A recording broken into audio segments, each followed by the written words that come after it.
take it back. Do do do do, take it back. Yeah, yeah, yeah, yeah, take it back. Do do do do, take it back. Well, I've been told by some people, and they all say to take it back. Do to take it back like before. Now, I don't call this a reason, I just call it believing in myself. Take it back. Do take it back. Well, push it back. Do you're pushing me too far. I love you for what I saw before. I squeezed you and I've held you, but I could not tell you I love you. You take it back. Well, you put me down. You put me down real nice. This love affair, it's taking the largest slice from my life as I see it. Starting now, it's gonna have more meaning, girl. Take it back. If I just take it back. If I just push you back. I don't ever saying that about me at all. But I was always good at arm wrestling. And guess who else was good at my arm wrestling? My mom. My mom was good at arm wrestling. Get out of here, man. My dad is 6'6". Get out. My dad is 6'6", bro. Let me paint you a picture quick. My dad's 6'6", long and lean. He's an ectomorph. He's skinny. Yeah. But in prison, he started powerlifting and doing things, and he had good genetic potential as well. Now you take that and mix that with my mom, who's 5 foot flat. She's 5 foot, and she's a little muscular powder keg. Like my mom has like big like horse calves and stuff. Like so I got this mix between an endomorph and an ectomorph. And my mom was always there. My mom was just a beast. But she like my mom, like, all right, we're gonna move this refrigerator. All right, boy, get out of here. I'll do it myself. You know what I mean? It's kind of how she was, and she was very strong. The first time I ever my mom bust my ass. No shit. Bust my ass. Oh yes. But I don't want to say I fell in love with it at that point, because it wasn't a thing to fall in love with. It was just a thing that you did at the lunchroom table or at the, whatever you were doing. But we arm wrestled, and it's funny because a lot of the guys that see me on Facebook that I'm friends with, that I was friends with as like a kid in junior high or elementary school, they'd be like, "Oh, don't let this guy lie to you. He's been arm wrestling since he was a kid." Well, yeah, I'm arm wrestling we used to arm wrestle on a junior high table every single lunch. That's where I learned too, yeah. Every single. Never lost. Yes, exactly. And and everybody has that story, right? But I lost twice, and I remember these two losses. I lost to a guy who, well, he was 2 years older than me in elementary school. I think I was in 4th grade and he was in 6th grade. I don't know. Anyway, the guy ended up going to he went to West Virginia on a full ride to play football. At that time, I had no idea, and he beat me, boom, crushed my hand. And I'm like, and he was the big kid that developed early. He was beast. And I was like dejected, like, man, I got to arm wrestle kids only in my grade now. You know what I mean? Yeah. And then you fast forward in my life to when I was mid-20s and I started my first job. I was working my first career-based job. I was working second shift, and there was a bar in Harrisburg called Wanda's at the time. And they used to host, and I find this out all on the back end. They used to host the Yukon Jack tournaments back in the day, in the 90s and stuff. So Yukon Jack came to that bar, and they left the table there. And there was a table in this bar. The first time I ever saw arm wrestling take. So I'm at the bar, it's my day off or whatever. It's like 11 o'clock. I'm probably 13, 14 years in. I'm like, I'm going to go arm wrestling. Whoever's in this bar. Yeah. And I arm wrestled for 2 hours straight. It was crazy. And at this point now, I understand what happens to your arm over time. But in my mind state at that time, I was like, it doesn't, I'm not feeling anything. I got alcohol, I got beer muscles. There's no pain. There's no nothing. Yeah. And toward the end of the night, this big diesel dude comes up. It's like, all right, I'm going to beat this guy. And he does, boom. And I flash pinned him, right? And I even have this on video somewhere. My buddy still has it. I pinned him, boom, hit the pad. And I let up a little bit, and he kept going, and he hooked me. And big muscle head dude, boom, pins me. Everybody's like, oh, the bar goes crazy and everything. And my buddy saved that video and talks trash to me this day about it. Those were the 2 times I lost an arm wrestling. How old?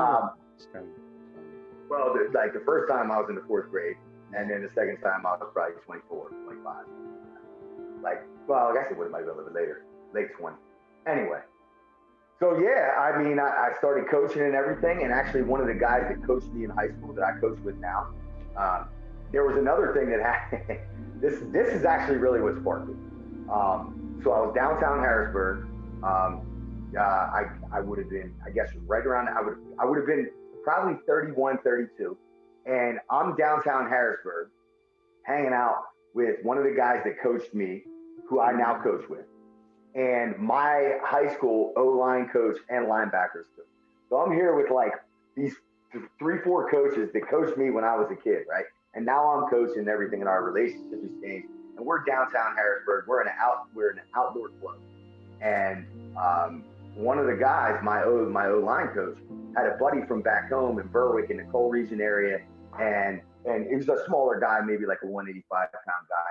And I'm there with like some of my friends, and we had like a mixed group, and a whole bunch of us there.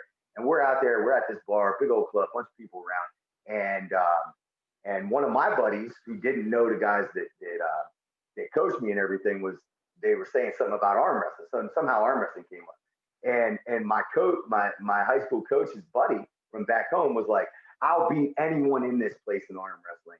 I am a 5-time Pennsylvania state champion. Oh man! I'll beat anyone in this place, and I'll put any amount of money on it. And my buddy, who doesn't know anything about it, he said, "Oh, I will take the bet right now." And I don't even know this is going on. Was he So bet he's on like, you? all right, we got $100 bet on you plus drinks for the inside, for everybody who's here. And my line coach comes up to me. He goes, "Paul, don't do this. This guy's good for real. Don't embarrass yourself. Don't hurt yourself. You know what I mean? I'm not." He said, "This guy's trying to bet me $100. Blah blah blah.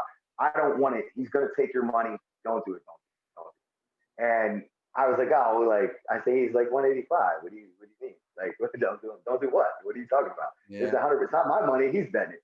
So we wind up doing the match, and I crushed him. Didn't feel.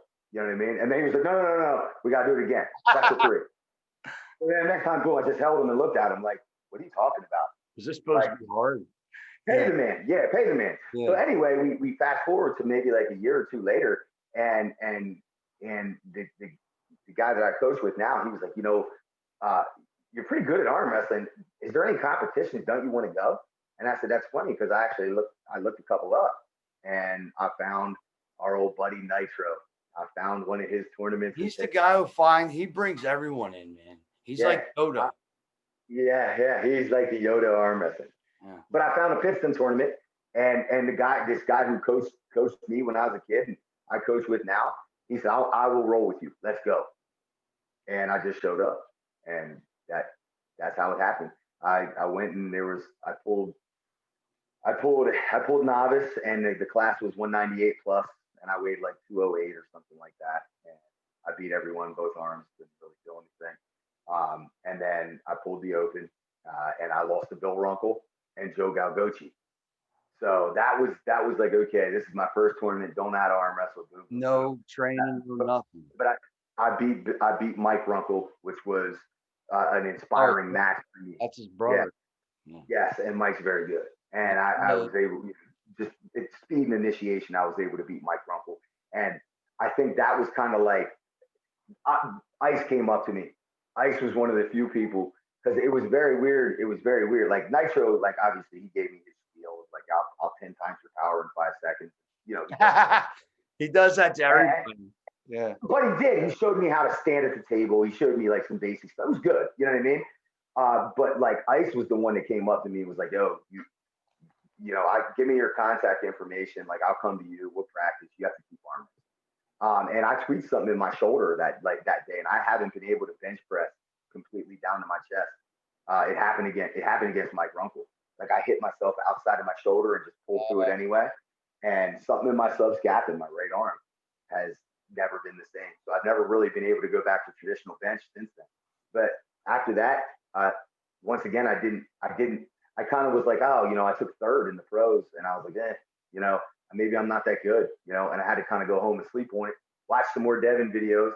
And then I saw the PA Winter Blast that Sue Fisher was hosting at the time. Yeah. And I went to that when that was a much bigger tournament. And I went there and I pulled amateur, and once again, it was a 198 plus class, which was weird. And I won right arm. I didn't really have a max right arm that was too hard. And that left arm, I actually took second. That was my only amateur loss. And yeah, but that was where I got there. At that tournament was where I really got hooked, and I decided, okay, I'm gonna actually really do this. So I said I gotta buy a table. Ron Klemba and Tim Bresnan were there. I was like, Ron, you still making tables? So somebody pointed me towards Ron, and he was like, come up and practice. So I came up and practiced the next 3 weeks up in Connecticut. I drove 6 hours to go up there and practice. And you know how it is. We're all in the same boat. When you get bit by the bug and you decide to commit, you're all in. And at that point, then it was kind of like, yeah, this is now who I am, not just what I'm doing. You drive so many miles to get the knowledge, but it's so worth it. Got to. What other sport? Back to, you think an aspiring quarterback's going to be able to go to Tom Brady's house and go have a beer with him in his backyard and throw the ball with him? That's not happening. Yeah, that's and it comes back to exactly what we just talked about earlier. Is that's what separates. That's a big deal. That's what separates us from other sports. That I want you to know from this side, someone who's new, that was a big determinant in how quickly I fell in love with the sport, was how interactive you guys are. Because you don't, I mean, you're doing it because you're a nice person, but if you want to look at the overall scope of professional sports, you don't have to spend that time. Yeah. You could say, you know, thanks or whatever, but you guys really show us what the hell's going on. Well, I mean, I think that there is still people there are people, and there's always going to be a scenario where people protect information, or maybe. Yeah, you don't want to give away all your secrets. I know that, but. Yeah, but you know what? I experienced that early on. I experienced certain people who were just, they're like, all right, they sense a threat rather than wanting to like foster. But for the most part, especially the guys at the top. Can I cut you off real quick? No, go ahead. How do you spot that out when someone's kind of showing you some, but kind of, I guess you can't figure it out, can you? Energy, bro. Energy. Oh, you hit him with the Hadouken, boy. I feel that. You feel it. Look at you hit me, dropped the knowledge bomb on me, boy. I like that. Yeah, you know when somebody's being funky. Don't act like you don't know. Hey, I know. I just like to hear it sometimes. Hey. Yeah. But honestly, I think the people you would think that the people at the top would be the ones that would be most protective of their information. I think that those people are the ones that are least protective. They're the ones who, in order to get to the top, you have to have some type of like security. Like you have to have some type of confidence. So if you're there, you probably have developed a security in your work ethic and stuff, and you're willing to share stuff. What I found is a lot of times the intermediate guys that are still battling, that might think that they figured something out and they don't want anyone else to know until they master it or whatever. But I mean, that's the nature of human beings. Yeah. I mean, it's really a case by case thing. I think it's a little give and take of both, you know? For sure. Yeah. For sure. Tell me, can you tell me about the birth of Lethal Arms, how all this started? Oh, yeah. I mean, we can go right back to basically where we left off.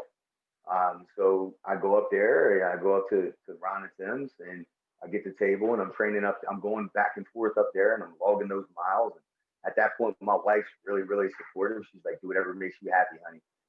Until she realizes how much it's going to take up.